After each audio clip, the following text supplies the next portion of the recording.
Okay, so last week I took a break from Star vs. Evil so I could talk about Steven Universe. But this week we are going back to it. So, yeah, we're going to have 2 episodes to talk about. So, for our first one that we're going to bring up, it is a title that I forgot, but it is about Star meeting her idol, who's some warrior, because who wouldn't look up to a warrior? So, yeah. She was apparently the best Sailor Moon cosplayer in the universe. Seriously, I think that she's supposed to be a Sailor Moon reference, which is very random. Like, the whole entire show kind of feels like that, but still, like, why specifically this one? I really don't get it. But anyway, yeah, she was once a great warrior. Now she's some crazy old lady waiting in a dumpster to get donuts. So yeah, totally normal downward spiral there. I can totally see how she went from being a very well-respected warrior to becoming an insane lady who lives in a dumpster. Actually, wait, no, I can't, because it's never explained. Really, what happened to her? Was she in, like, a war or something that really traumatized her, thus leading to a decrease in her mental state? Or was she tortured or something that led to that? Or her doctor really just sent her to Earth and she was just like, yeah, went insane from that. I don't know. Something happened, so maybe this is just her on vacation. Who knows? So, yeah, it's never explained how exactly she ended up this way, even though that would be a very interesting subject matter to go into. But she does make for the 5th very, very strange person that we meet in this show, because this show just loves to do that, I guess. So, yeah, she's nuts. But apparently Star looks up to her, so they just go walking around the park destroying everything. And I will admit that this does lead to at least a few funny scenes where Marco's just calling them both crazy. So, yeah, at least that can be funny. So, eventually, they just sort of find out about America's freedom concept, because even though it looks like this lady's been here for a long time, like it looks like Mina's been on this earth on this dimension for a very long time, she somehow never once heard of she never once heard of America's Freedom Complex, she never once heard about that. Don't know how she went about that. Seriously.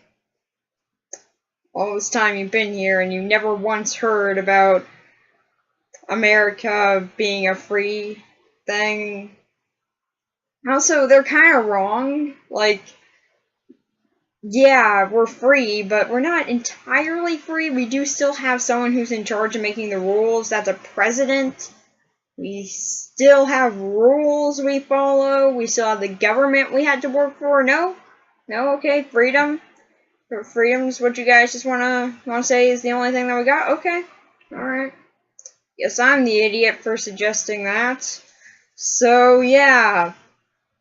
She kind of gets carried away with this whole freedom thing as she starts burning down food carts. So, yeah, arsony! Woo! Freedom! But apparently no one really cared because freedom explains everything. So, yeah, she just keeps on going around destroying the park until she decides she wants to take over the Earth. Don't really know why. She just does. Because why not?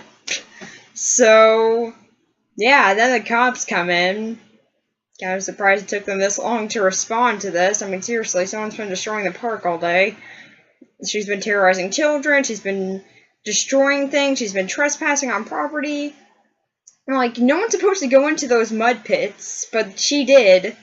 Also, why is there a mud pit at a park? And why are there tours at a park? I'm really wondering about that. Like, why was that there?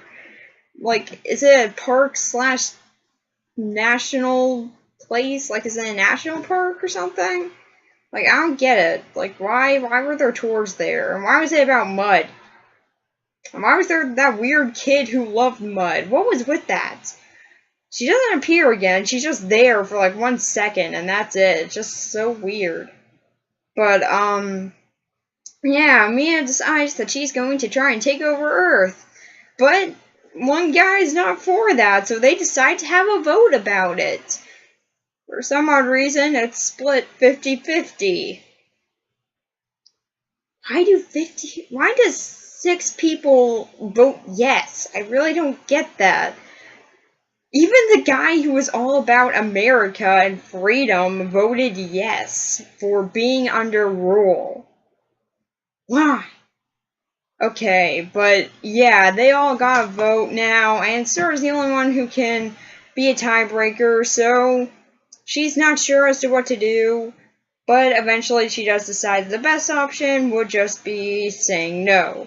And this just defeats Mina, and she just retreats back to her dumpster. So, yeah. That was that. And then the police come up there, and their final report is, magic is real. Yeah, that guy's losing his job soon. Seriously. And for one, who would make that report? That is such a bad report. Like, don't say, oh yeah, the person went to the dumpster. No, just say magic is real. Like, why? What type of report is that? And also, you didn't even see any magic. Really, what was the big magic that you saw? You saw some nutty woman yelling that she's gonna take over the world from on top of a mountain, and then you climbed up the mountain to see that she was in the dumpster. Unless if you thought that she teleported back down to the dumpster, or we saw a little bit of her transformation, then it makes no sense as to why you're saying that magic is real. What is with that? But apparently he thinks that magic is real now because reasons unknown. And Marco and Star sit down and decide that they are going to go and get some day-old baguettes from the dumpster of a French restaurant. Because they just love to steal food, I guess. So, yeah. We got 5 weird characters now. If we count that weird mud kid, then we got 6. Don't know why this show wants to bring in so many insane people into this show, but they do, for whatever reason. And yeah, I still think that's very weird. They don't come across right. Whenever they're insane, they do make them act insane, but the characters don't really seem to acknowledge that. The only one who does is Marco, and he's hardly in this episode, which is kind of a bummer because he's probably the best part in it.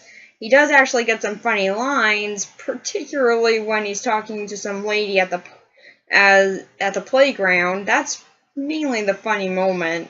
But unfortunately, there's not enough of him, and seriously, I want more of that lady at the park. Yeah, that random lady at the park, I want more of her. She looks fun. She was pretty funny. I want more of her. Like, in a few, when they turn 18, they'll be the government's problem. Like, just, I want to see more of that lady. She looks fun. But, yeah, she's not in it that much. She only gets, like, 2 seconds in every scene, and she gets 2 scenes, so she has like 2 whole lines. Woo, such an important character.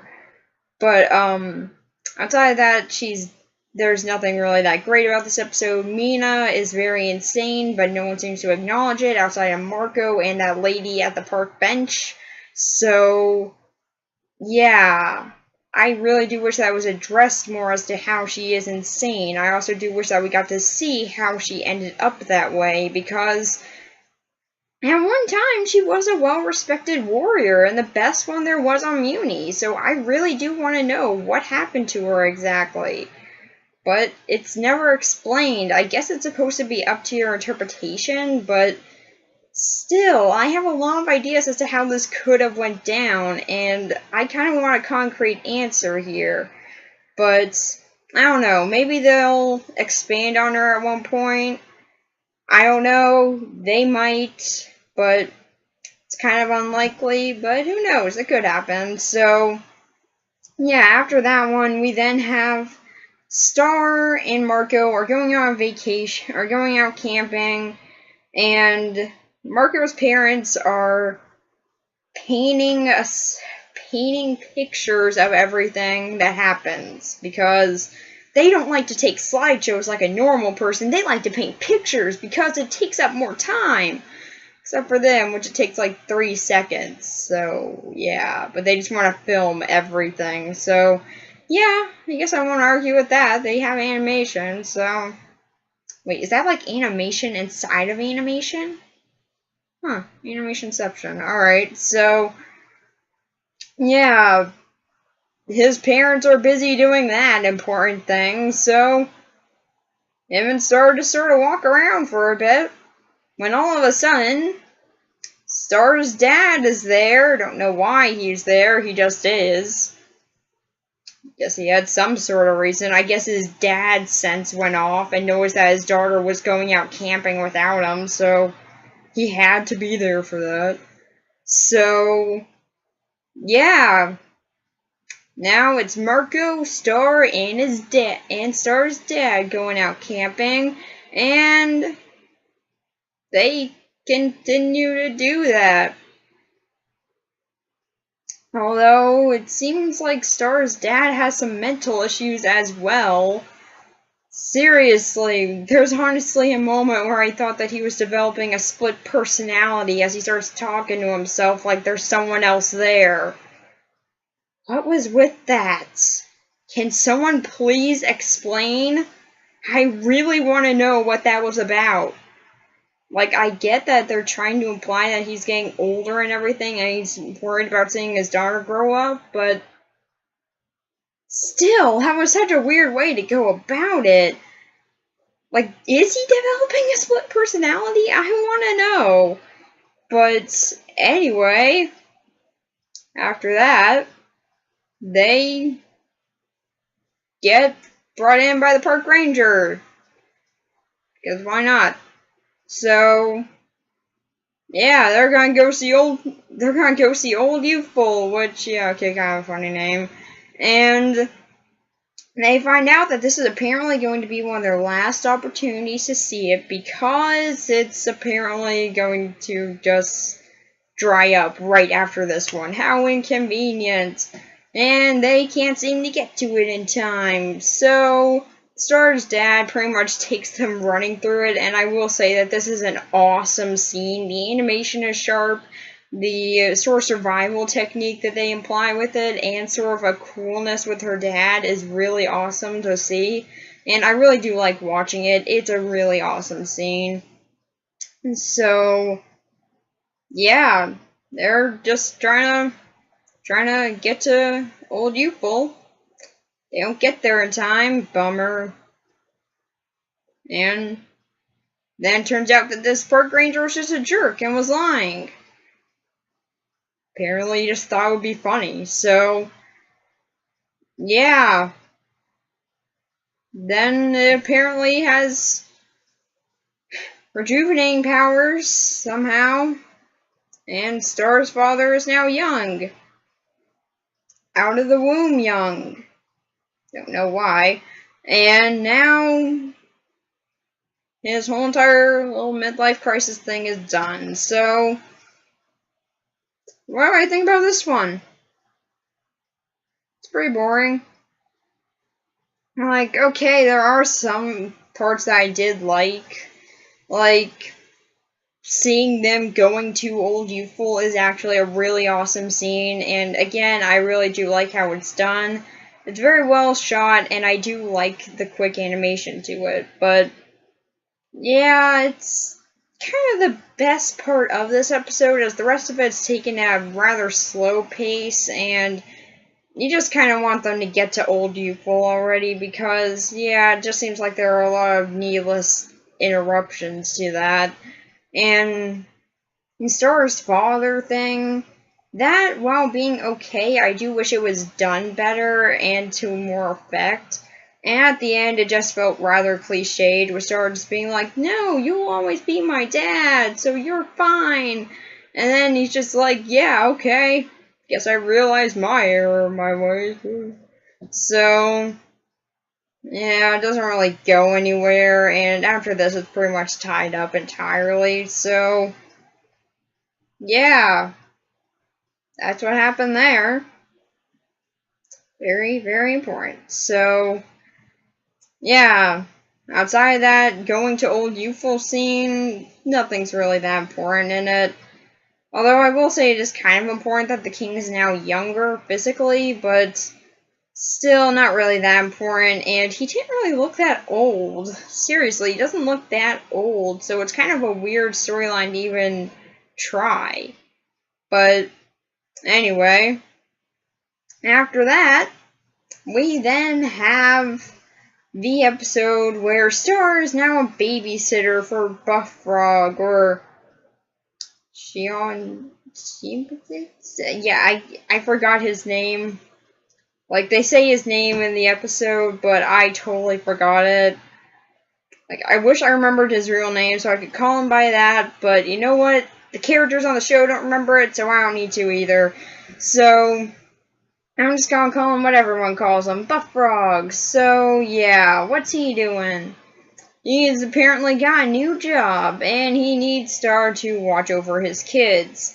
And I will say, his phone call is hilarious. Like, the call that he's taking is pretty funny. Just like, yeah, of course I'm gonna bring weapons.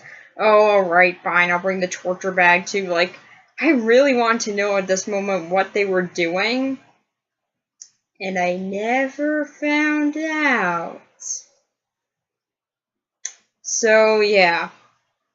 Star and Marco now have to babysit Buff Frog's kids because they are not getting paid anything, and he just sort of left the kids there, so I guess they have to take care of them now. So, Star is pretty much saying, no, let's break all the rules so then they'll have fun.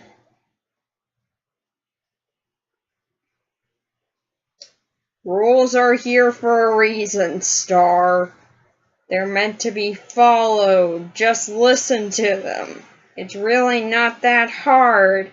But apparently, no. Star has to make everything difficult. So, and while Star is trying to break all the rules, Marco is trying to follow all of them. And, of course, this leads to conflict.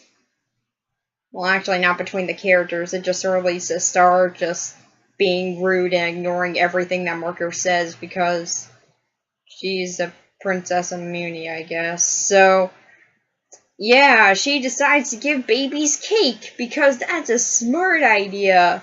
But it doesn't really go that well, so now they gotta give them a bath. Woo! The excitement of babysitting. So, yeah, they get them in the bath. Although, they find out eventually that, yeah, the way to calm them down is through ringtones. Woo! So yeah, ringtones pretty much can cool down these kids, so yay. Like, music. That's what saves the day in the end. Woo! So, yeah, I'm kind of surprised that there was no cameo from Oscar in this episode, but anyway, Star and Marco now, apparently, all the kids are growing legs, so yeah, they gotta take care of that now. Because more conflict needs to be added to this. So, yeah, the kids have now grown legs, and they're all running around the house, and Katrina's missing, and everything's going wrong until, oh yeah, they play Space Unicorn, that one song that Marco said would be ironic. And, yeah, I still find that as a funny joke. I even gave one of my friends that ringtone, just because he also watched the show, so yeah, I just decided to give him that ringtone because I could. So, yeah. they play out a longer version of the song. Yay! Because I really wanted to hear how Space Unicorn ends. So, yeah.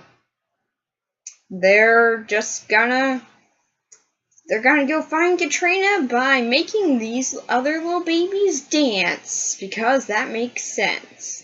Although, yeah, they just say, okay, here's a new dance. Now go find your sister. So, yeah, they all find her eventually, and she's surrounded by bear traps. How'd she even get there? Like, she's surrounded by bear traps somehow. How'd she get through all that? She's a little marble. How'd she get through? She, like, just go through with, like, little marble powers? She, like, just roll around on the ground until she got over there? Like, what'd she do? How'd she get up the stairs, even? Like, I really want to know. How'd this happen? Like, is there a dumbwaiter that she took or something? Like, what'd she do to get up into this room? But anyway, now they just need to go in there and get her. So they decide to use the power of a book by throwing it through the bear traps. Makes sense. So yeah, they eventually get Katrina. Buffrog comes back, is happy with the scenario. He didn't get anything, but hey, you know what? You're not supposed to get anything from your job, I guess? I don't know. So, yeah. Now all the babies are back, and Star and Marco have learned nothing. Seriously, they actually learned nothing. They're little tiny versions of themselves that they use to play games. Yeah, I don't know why they have that. They also have a smaller version of that so that they can play games. Gameception! But yeah, they are pretty much talking about, man, I'm so glad that we learned the responsibility of rules and also that they're not always needed. Kind of a contradictory lesson there. And then they just sort of look up and say, I wonder if our bigger versions will ever learn that. So, guess they didn't learn anything. Woo! So, yeah, nothing was learned in the end. Yay! So, for this episode, it's actually alright. Like, there's nothing horrible about it. It does have some pretty positive aspects to it. Like, how far they go with the babysitting thing going wrong is kind of fun, and they do at least have some fun with it. But yeah, the ending with the whole entire dancing thing, like, that was really dumb to me. That kind of took me out of the episode. It's like, I see that, I'm just like, really? We're just gonna solve all this by dancing? Guess that could work if you don't really have another plan. So, yeah, the day is saved by dancing, because why wouldn't it be? So, yeah. Nothing was really that amazing in the ending, but there were at least some funny bits of this episode, and again, the animation is good. The sound effects were also pretty good for this one. That's something that I always forget to bring up about these episodes, but this show does have some really good sound effects. And that's something that I always really notice about it, I just never really get to bring it up. But yeah, there are a lot of good sound effects for it. The voice acting is still good. I don't know, there's not really much to talk about this one, it's just babysitting gone wrong. Like, it's Adventures in Babysitting if it's Star versus of Evil. That's pretty much what it is. Like, Adventures in Babysitting meets Star versus Evil. So, that's what this is. So, if that idea sounds cool to you, then you'll love this episode. So, after this one, we have our final one to talk about, which is pretty much exactly what Buffrog is doing. Kind of what I actually wanted to see. So what's he actually doing? What's his big job? Well, he is just sort of out of food for his kids. Don't know how he didn't notice that before. And now he just pretty much has to go out and get a job. So he calls up one of his friends that used to work with Ludo, and they decide, well, we're gonna go out and steal corn with this John DiMatteo Minotaur guy. yeah, John DiMaggio is back in the show. Don't know why, but he's playing another different character as he plays a Minotaur. And again, his voice is still pretty well hidden, even though it does slip through the cracks, and I did also have to check the credits for it again. Because DirecTV never wants to mention that this is John DiMaggio doing the voice. For some reason. So, yeah, John DiMaggio is back doing another voice on this show. And he's playing a Minotaur who's kind of a jerk. So, yeah, good for him. Don't know why I keep on bringing up John DiMaggio on this show, but anyway, yeah, now pretty much with their whole team of a porcupine, a turtle, a Minotaur, a fly, and a frog, now that that's all assembled, they can go out and get corn. Yeah, that's really their whole big plan, getting corn. So, yeah, apparently the possums at the possum bar, which is apparently still a thing for some reason, they are going out and getting corn somehow, because apparently only the people of Muni have corn, for whatever reason. And apparently these possums have been secretly getting it somehow. So, pretty much, this whole entire team was assembled to figure out how they do that, so they can do it as well, because they're monsters, so they don't get any corn, which I don't get. It's pretty rude there. It's pretty rude, Muni, pretty rude. But, like, they can't even have popcorn or anything? That's really harsh, Muni.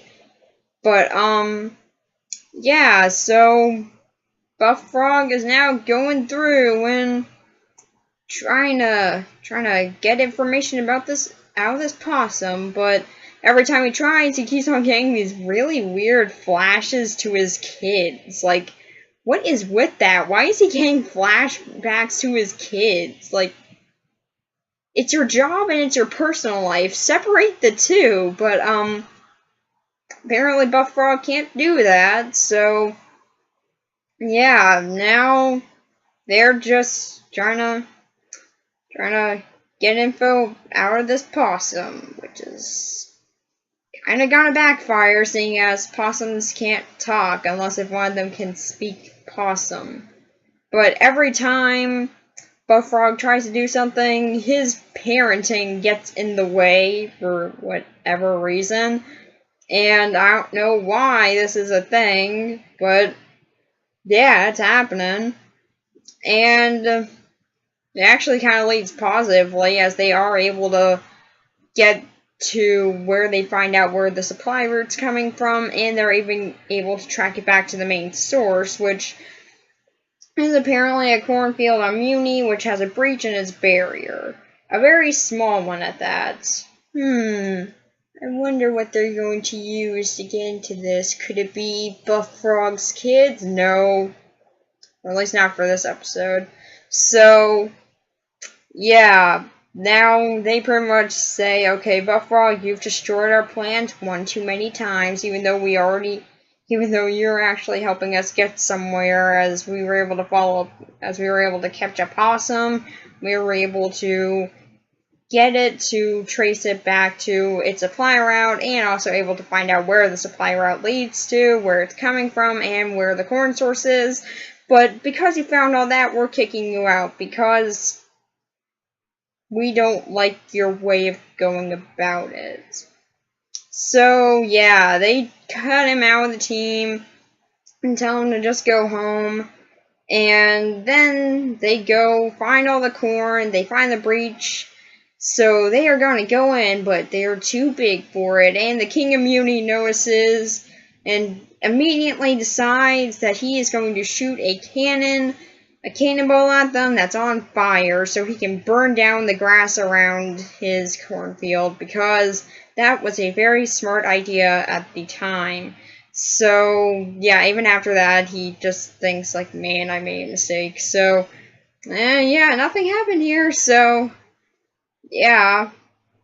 Hopefully no one notices this big gap in their big loss of grass.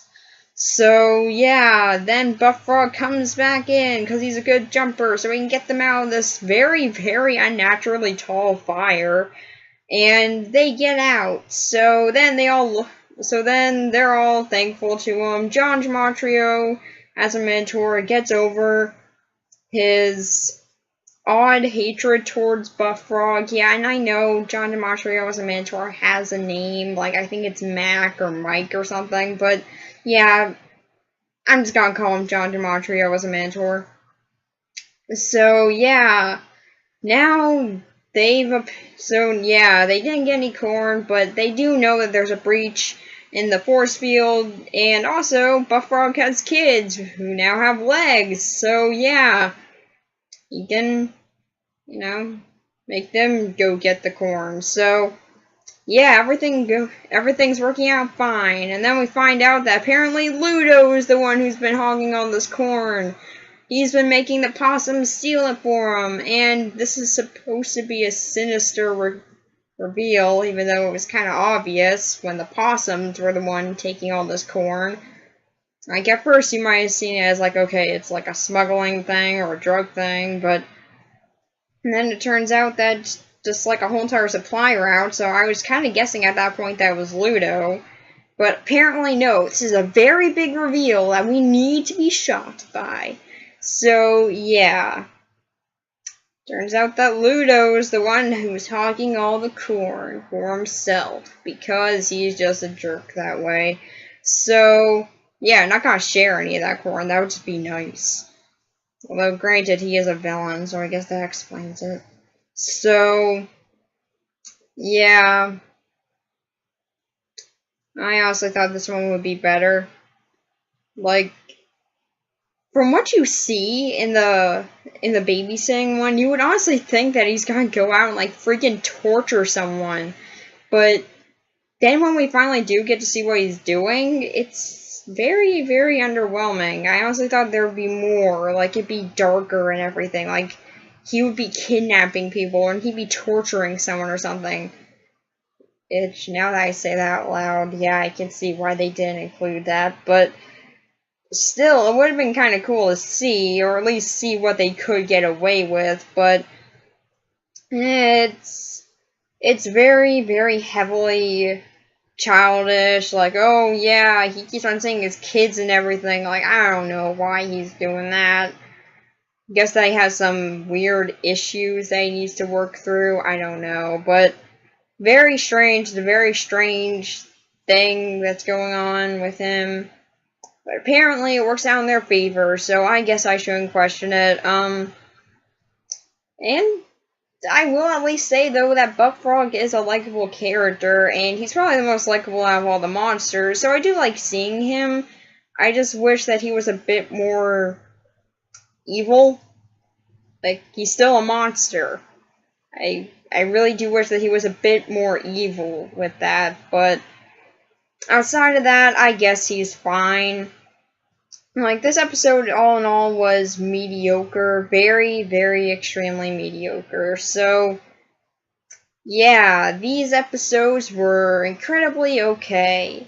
The babysitter one was probably the best one, and the insane warrior lady, that was probably the worst out of these couple of episodes, but all in all, they're alright. They do at least have some positive qualities to them, so I do at least still have hope for this show that it can get better, but yeah, it doesn't really seem to be getting positive right now. Hoping for another Ludo, I'm hoping for another wand-to-wand type of episode, like, the one where Ludo was fighting off all those possums and stuff. Hoping for more of that, but I don't know if we'll get that, so we'll just have to wait and see. So yeah, that's pretty much it. Bye.